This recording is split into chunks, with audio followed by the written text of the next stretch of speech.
What's up, everybody? Justin here. NXT TakeOver WarGames just went off the air, just ended with WarGames. And thank God WarGames was the main event because it should be. Hell of a WarGames. I was disappointed there was no roof and no blood, but I got over it. Because the match was very good. They used weapons. They did a lot of high spots. And they did a lot of innovative stuff I've never seen before. Superplex off the top of the damn cage. That's insane. All the guys worked hard as hell. And it was a good WarGames. Better than some that WCW put on with the roof. 93 was bad, 95 was bad, 98 was bad. Those are bad WarGames. So, here's my NXT TakeOver WarGames review. Check out my live reactions for the women's title match at TakeOver WarGames and for the WarGames match. I did live reactions. So check those out in my live reactions playlist. Let me catch my breath because I was talking on live reactions. My throat's a little sore. Up first on TakeOver WarGames, we had Cassius Ohno taking on Lars Sullivan. Lars is a monster. It was cool how they presented him in his entrance. The camera was shooting him. The guy's a monster. The guy's a beast. He's not as good as Braun, but maybe he could be in like 5 years. Anyways, my prediction was Lars Sullivan. Lars wins it. It was pretty good. Lars took a lot of elbows to the head, to the back of the head, a lot of kicks to the face. Ohno, at one point, Cassius Ohno just went like that and just jabbed him in the face. But Lars Sullivan wins. And he should have. I don't know what they're doing with Cassius Ohno. The guy jobs a lot. I hope he's being paid well. That's all I have to say. Man, I need a drink.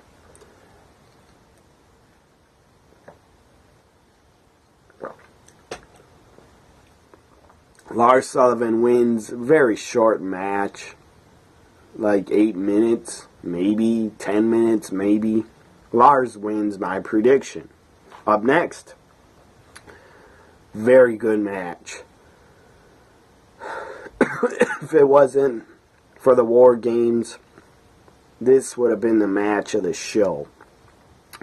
Velveteen Dream against Aleister Black. So damn good.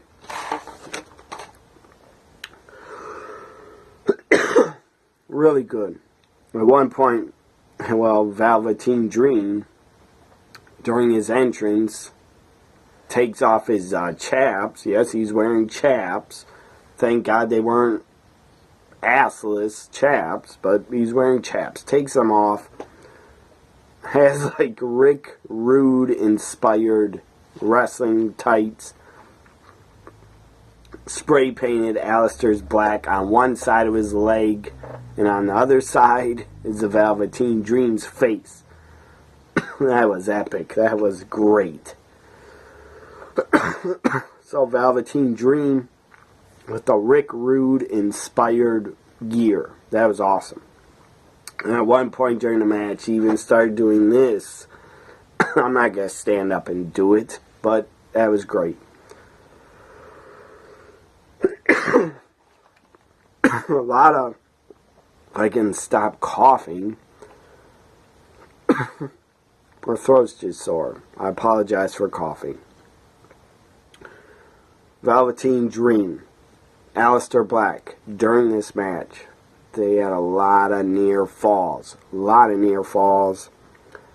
And at one point, Velveteen Dream like hooked Aleister's Black arm behind him like this, and then went under his arm, and Velveteen Dream hit a DDT. It was insane.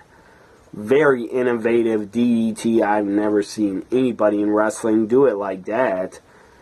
So Velveteen Dream came up with a new way to do a DDT, and it looked impressive as hell.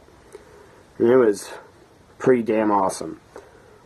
And then at one point, Velveteen Dream gets locked in the ropes in the top and second rope. That was funny as hell. That brought me back to the 80s when Andre the Giant used to get caught in the ropes. That was funny. So, man, wish I could stop coughing, but I can't.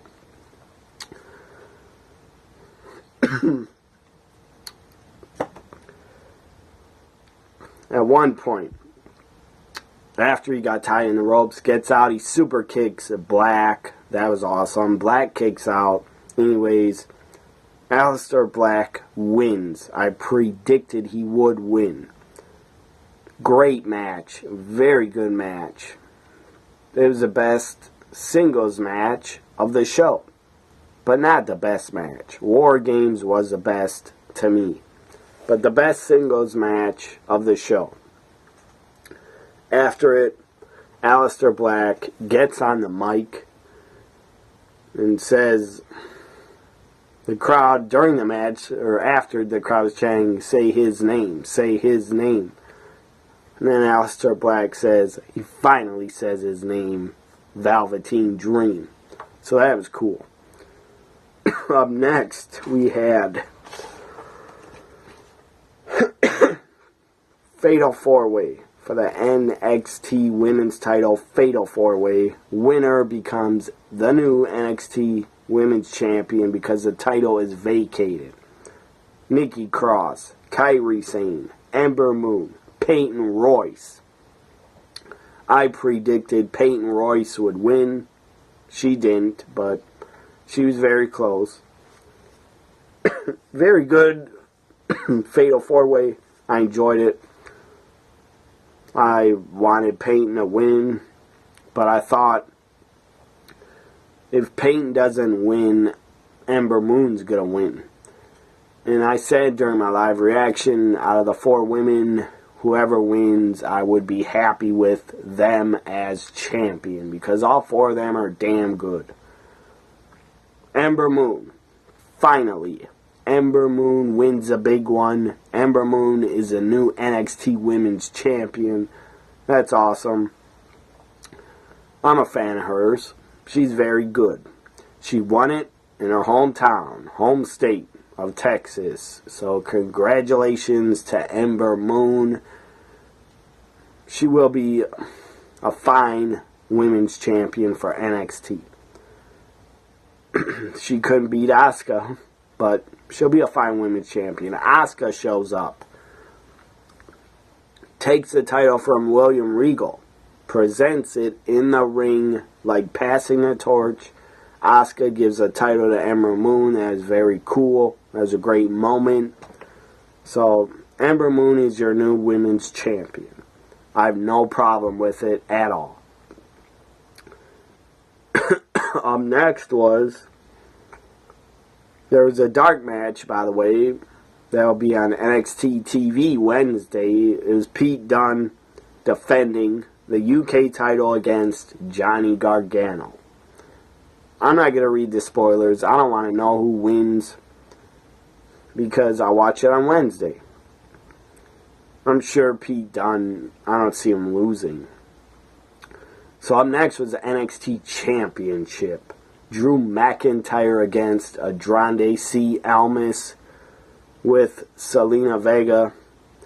And she looked damn good. And she did everything. She was a great manager. She is a great manager because she did everything in her power to get Andrade to win the title. And to defeat Drew McIntyre. Great, very good match. Andrade C. Almas, the guy's out of this world. The guy's a hell of an athlete, hell of a talent. Guy had a picture-perfect moonsault off the top to the floor. That was damn impressive. Very good match. The finish, I mean, Almas at one point would have got beat, but Vega put his foot on the rope. And then Drew kicked out a couple times of big moves by Almas. And Almas, Andrade also kicked out of a lot of big moves that Drew hit. It was a very good match. It was really good. Andrade picks up Drew off the apron, like lifts him over the top, and like tried to DDT him, but it didn't look pretty. It looked like really awkward how he fell. Looked like he injured his shoulder. Drew McIntyre at the end of the match was holding his left arm. He was holding it down like this, like it was injured. I don't know if it's injured. Maybe he's just selling. I hope it's not a rotator cuff. That'd be really bad. Drew should go to the main roster immediately. Drew McIntyre should be on the main roster on Monday or Tuesday. He should show up on TV. He's that good. I mean, he proved it. Drew McIntyre, the guy proved it when he left WWE. He was very good when he was in Impact Wrestling. And he was in other indie companies overseas in Europe. He was very good. But he's proved it since he's been back in NXT. He's proved that the guy's a main eventer, in my opinion. Drew McIntyre is a main eventer on the main roster. I mean, the guy's not even American, but that doesn't matter to me. When the guy cuts a promo, the guy has a strong accent, but I don't care. To me, Drew McIntyre is 1,000 times better than Roman Reigns. Just saying. If I was running a company, I'd make Drew McIntyre the guy over Reigns, in my opinion. So, Andrade C. Almas wins the NXT Championship. That was pretty shocking. I didn't expect it. I really did not expect it. Andrade C. Almas wins and is a new NXT champion. That's awesome. I predicted he would win. So I feel very good about predicting that he would win, because he did. Almas, new NXT champion. It's a new NXT. He will carry the brand very well. Up next, before I drop dead, I'm just joking, but I hate coughing. Anyways, NXT WarGames. 3 teams. 2 of the team members on all 3 teams had to stay out of the cage, and they all both went in 3 shark cages. That was a good idea. And they did a countdown, 5 or 10 minute countdown. And then everybody, all 9 guys, got in the ring. In both rings and WarGames, everybody's in there probably within 10-15 minutes. And then, when the weapons, Killian Dane pulled out trash cans, tables, chairs, candlesticks, threw them in the ring. In ring 1, then the crowd decided to wake up and start cheering, because the crowd sucked before that. Anyways, WarGames, I enjoyed it. I really enjoyed it. It wasn't as good as the original in 1987, but it was different. It's 2017. Can't have a ton of blood. I understand that. understand why they didn't have a roof, because they wanted to do high spots off the cage, like the superplex to Adam Cole, which was crazy. Really dangerous. Anyways. Not the falling back part, because they were caught.